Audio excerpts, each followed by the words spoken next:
A young woman, newly married, is being tormented by dark dreams and a mysterious creature that, in a strange way, is linked to her. Her mind is invaded by haunting visions, and as her husband leaves for a trip, things intensify. What was once a mild anxiety transforms into seizures, nightmares, and an unrelenting attack on her well-being. Ellen begins to realize that it's becoming increasingly difficult to escape her own nature, the seductive force that pulls her towards something monstrous. Something that is not just a nightmare, but the cruelest and most bloodthirsty of creatures, a being that transcends fear and crosses the limits of terror, Nosferatu. Meanwhile, on the other side, Ellen begins to face indescribable torments. Alone at home, at the mercy of her own nightmares, she feels Thomas's absence as a growing emptiness. But what torments her is not just the loneliness. Ellen begins to have vivid dreams of a figure that, despite being distant, seems directly connected to her. The creature from Thomas's castle invades her mind. It appears in her dreams, always in the shadows, and its piercing eyes watch her relentlessly. At first, Ellen tries to dismiss these visions as mere hallucinations, but soon her symptoms begin to intensify. Seizures, sleepwalking, and a growing sense that she is being consumed by something dark and uncontrollable. This is only the beginning of the nightmare. Nosferatu, with its cadaverous appearance and monstrous features, is not just a creature of the night. It presents itself as the personification of fear, a projection of the threats that society tries to hide. It's not just a vampire we should fear, but everything it represents. The deepest fears of the human psyche, the repressed desires, the strength of female sexuality that transcends the limits imposed by social morality. Nosferatu is not merely a predator, but a reflection of the social and psychological tensions of the 19th century. Ellen was feeling something she couldn't explain. Her days became an endless nightmare, and her dreams transformed into indescribable torments, with a creature relentlessly pursuing her. When her husband, Thomas, was sent on a business trip, her nights grew even more intense. The creature, which once hid in the shadows of her thoughts, now became more present, more tangible. The symptoms began to take over her body. She woke in the middle of the night, sweating, her body trembling, her muscles contorting. During the day, sleepwalking attacks became more frequent, and she couldn't control herself. It felt as if something larger was invading her, something that came from within, yet seemed to have a supernatural force. When the situation reached its peak, Ellen was finally diagnosed by the town's doctors with a condition common at the time, hysteria. This disease, widely attributed to women showing signs of emotional discomfort, anxiety, melancholy, or any other behavior deemed outside the norms of the time, was an easy label for anything not understood in the female world. To the doctors who examined her, Ellen was simply a victim of her own emotional excesses. She was seen as a fragile woman, incapable of controlling her own feelings, a being constantly out of balance. But Ellen knew that this wasn't a common illness. The sensations overtaking her were not caused by a flaw in her body, but by something much deeper, something connected to her own identity, to her nature. What she was experiencing was not just a simple emotional problem. Her attacks were not merely seizures or sleepwalking. They were, in fact, the manifestation of something much deeper, an internal conflict she couldn't fully comprehend, yet that made her feel increasingly imprisoned. The creature, which had once seemed merely a shadow in her nightmares, now took more tangible, visible forms. The presence of Nosferatu, the monster, was not just a reflection of a supernatural threat. It was a projection of her own anxieties and repressed fears. Each seizure, each nightmare, Each moment of sleepwalking represented the internal conflict of a woman who couldn't fit into the rigid expectations of her time. Society wanted her to be calm, submissive, controlled. But Ellen was fighting something much deeper. She was fighting to accept her own identity, her desires, her sexuality, everything she had been told to hide and control. Nosferatu, the grotesque, almost cadaverous vampire, is a figure far removed from any concept of attraction or beauty. He is a living monstrosity. His body is skeletal, his skin pale as a decaying corpse, and his hands are large, with long fingers and sharp claws, ready to tear through reality. A figure that, at first glance, seems out of place among the living, yet still exerts a strong and inescapable presence. For a young woman like Ellen, full of life and beauty, the idea of approaching such a repulsive and grotesque creature seems unthinkable. She, as a young and pure woman, was supposed to be associated with beautiful and acceptable things. Yet somehow, she finds herself drawn to this monstrous being. What seemed to be a simple obsession of a monster for its victim soon reveals itself as a mutual prison, a connection between Ellen and Nosferatu that goes beyond the physical. The relationship between the two is not limited to what is visible or tangible. It is also an internal battle that Ellen is waging against something much deeper.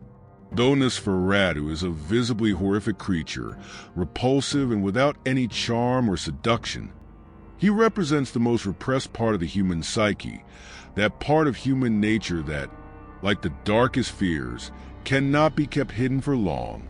He is a reflection of what Ellen fears most: her own unconfessed desires, something that society and even she herself try to deny. The revulsion Nosferatu causes is not just in his appearance, but in what he symbolizes. For a woman like Ellen, any desire that didn't conform to the rigid norms of 19th century society was considered dangerous, almost like a transgression, a threat to the purity and morality attributed to her. Therefore, when faced with this creature that personifies what she fears and desires, Ellen finds herself in constant conflict. She is not merely facing a physical monster, but a monster that challenges everything she has been taught to believe about what is right and wrong, pure and impure. Nosferatu, with his claws and sharp teeth, relentlessly pursues Ellen, not just physically, but also mentally. He insinuates himself in her dreams, in her visions, and even in her most intimate moments of solitude. He invades her mind, becoming more than just a creature of the night. He becomes a symbol of everything that society fears and tries to hide. He is the personification of the fear that a woman's desire, especially one that doesn't follow social norms, might come to life and threaten the established order. Nosferatu is not merely a vampire, but the reflection of Ellen's internal tensions and the repression of her deepest desires. Thus, while the physical battle between Ellen and Nosferatu continues, her internal struggle intensifies as well, desperately trying to suppress and deny her feelings while, paradoxically, being drawn to them.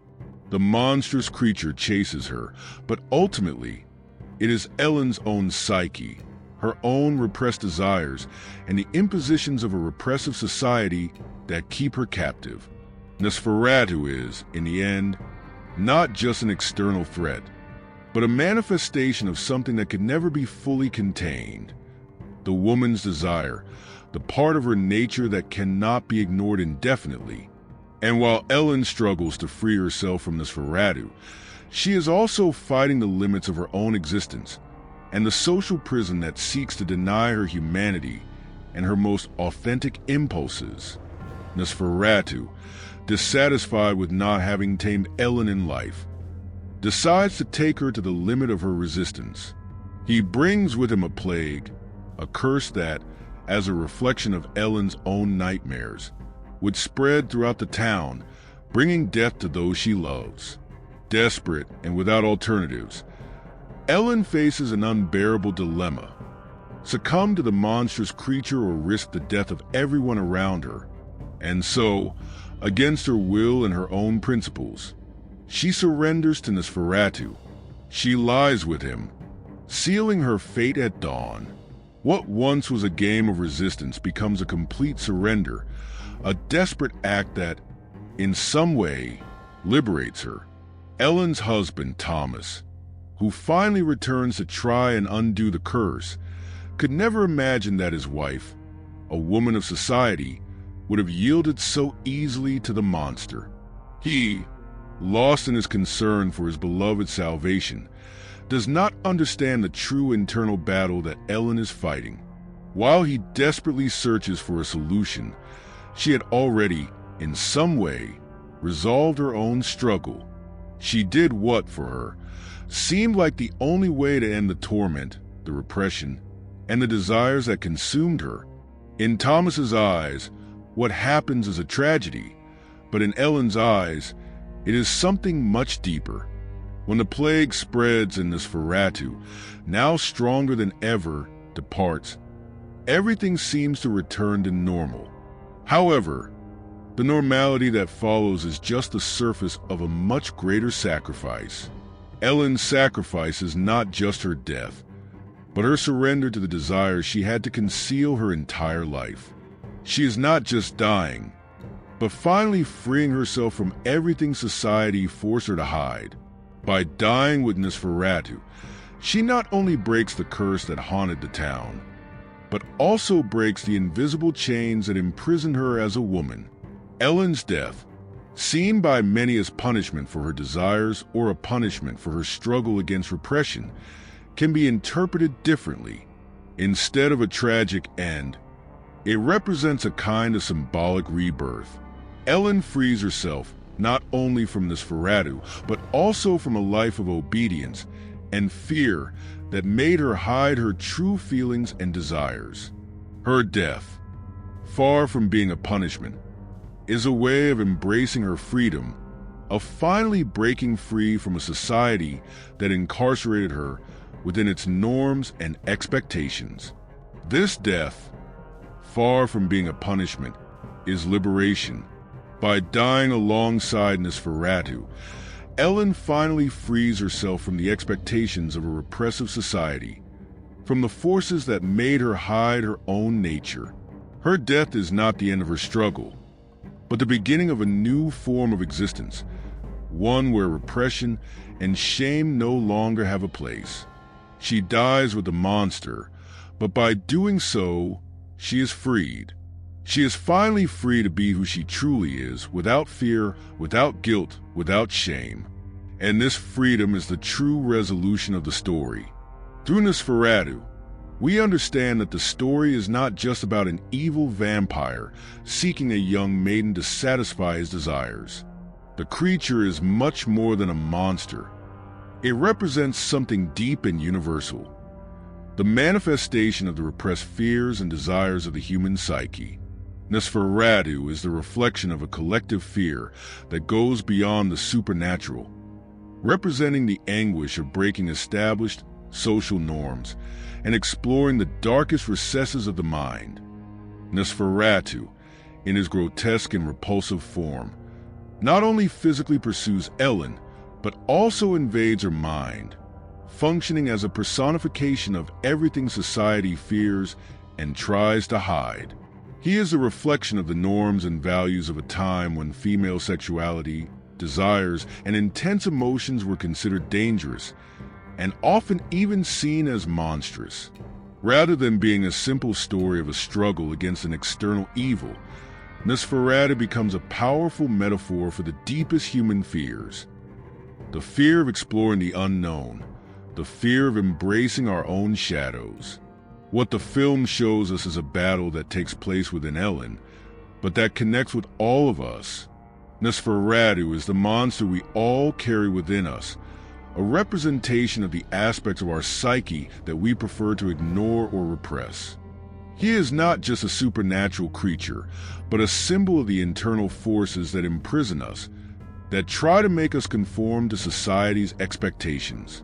And it is precisely in Ellen's sacrifice that we see a form of liberation, not by escaping the monster, but by surrendering to it, by recognizing that the monster is part of us, and only by confronting it can we truly be free. The story, though set in a time when such themes were seen as scandalous, continues to speak to us today. Nosferatu, like so many other monsters of popular culture, is an archetype that transcends time.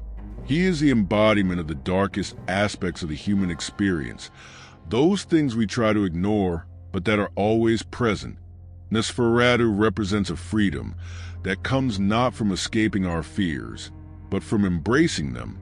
If you were captivated by this dark and mysterious story, don't forget to leave a like and subscribe to the channel so you won't miss the upcoming videos. Hit the bell to receive notifications and be part of this journey filled with theories, creatures, and mysteries. Leave a comment with your thoughts on the story, and if you'd like to see more content like this. See you in the next video.